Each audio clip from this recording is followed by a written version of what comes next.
India TV, आपकी आवाज। देखिए, देश आज आज़ादी के अमृत महोत्सव मना रहा है। हम आज़ादी के 75वें साल में प्रवेश कर गए हैं और देश स्वाभिमान के साथ जीना चाहता है, स्वाभिमान के साथ आगे बढ़ना चाहता है। कांग्रेस के द्वारा इस देश में देश के स्वाभिमान को तोड़ने के लिए किए गए पापों को धोना चाहता है। कुछ पाप तो धो दिए हैं प्रधानमंत्री मोदी जी ने, और आने वाले समय में कुछ पाप धुलने वाले हैं।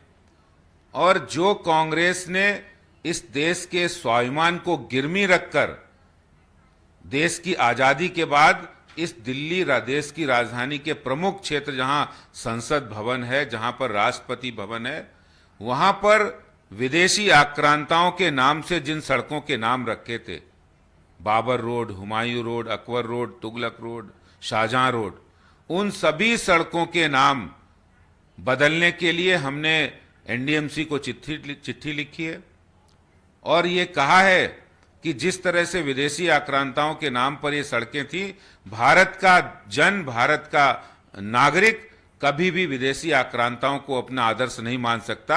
हमारे आदर्श महाराणा प्रताप हैं, हमारे आदर्श गुरु गोविंद सिंह है, हमारे आदर्श डॉक्टर एपीजे अब्दुल कलाम है, हमारे आदर्श जनरल बिपिन रावत हैं, हमारे आदर्श महर्षि वाल्मीकि हैं, हमारे आदर्श खुदीराम बोस हैं, जिनके नाम पर ये सड़कों के नाम रखे जाने चाहिए। क्योंकि आज कोई भी व्यक्ति ये नहीं चाहता कि औरंगजेब, जिसने यहाँ शासन किया, क्रूरतापूर्ण अत्याचार किया, धर्म परिवर्तन कराए, जजिया कर लगाया, उसके नाम पर हमारे देश में पहचान बने उसकी बजाय डॉक्टर एपीजे अब्दुल कलाम है, महाराणा प्रताप, जिन्होंने अपने जीवन को सर्वस्व बलिदान दे दिया, जिन्होंने गुरु गोविंद सिंह, जिन्होंने इस देश की सिख और हिंदुओं की रक्षा के लिए अपने को सर्वस्व बलिदान दे दिया, देश की रक्षा के लिए खालसा पंथ की स्थापना की, उनके नाम पर होना चाहिए, ना कि तुगलक के नाम पर होना चाहिए। जिस तरह से नाम अगर बदलने, तो आपने पहले भी कई इलाकों के नाम नहीं बदले गए, तो आपने जाके बोर्ड लगाए, तो क्या उस तरह सेंट्रल दिल्ली में भी करेंगे क्या, एनडीएमसी इलाके में भी? देखिए, एनडीएमसी को हमने प्रस्ताव भेजा है, निश्चित रूप से एनडीएमसी इस प्रस्ताव पर विचार करेगा, मुझे पूरी उम्मीद है। और जहां तक बाकी के जो 40 गांव के नाम है जो मुगल कालीन विदेशी नाम रखे थे, जिसमें गुलामी की प्रतीक लग रहा था, ऐसे नामों को भी बदलने की वो मुहिम जारी है। देखिए, आज देश स्वाभिमान के दौर से गुजर रहा है। ऐसे में जिन लोगों ने स्वाभिमान को तोड़ने की कोशिश की थी, आज उनका चेहरा भी बेनकाब हो गया है।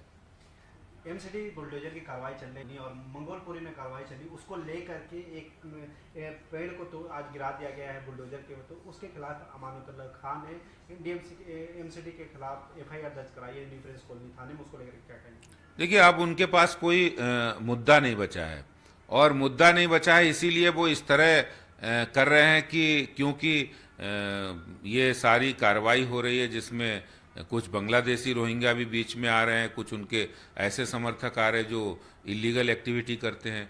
तो आम आदमी पार्टी की राजनीति ही पूरी इलीगल एक्टिविटी करने वाले गुंडे, मवाली, दंगाई और दंगा फैलाने वाले लोग, बांग्लादेशी रोहिंग्या, उन्हीं को समर्थन देने पे टिकी है। तो वो तो करेंगे इस तरह की कार्रवाई में बाधा डालना, इस तरह के आरोप लगाना। लेकिन देश और दिल्ली देख रहा है, सब जनता जान रही है कि आपको किस लिए चुना गया था, आप कर क्या रहे हैं, आप किस बुलडोजर के सामने क्यों लेटे हैं। चिंता मत करिए, बुलडोजर के सामने लेटे रहिए, जनता उन्हें लिटाने वाली है। उनका आरोप है कि पीडब्ल्यूडी और ये सारी काम होता है, लेकिन एमसीडी अवैध तरीके से ये कर रही है। देखिए, काम किसका होता है, किसका नहीं होता है, इसका फैसला कई मामलों में अदालत भी करती है। और कोई भी नगर निगम होता है, नगर निगम का जुरिडिक्शन होता है, जितने भी एंटी इंक्रोचमेंट ड्राइव होते हैं वो नगर निगम ही करता है। आगे एमसीडी जो कार्रवाई कर रहा है वो किस तरह? बिल्कुल, ये कार्रवाई जारी रहेगी, कार्रवाई जारी थी, जारी है और जारी रहेगी।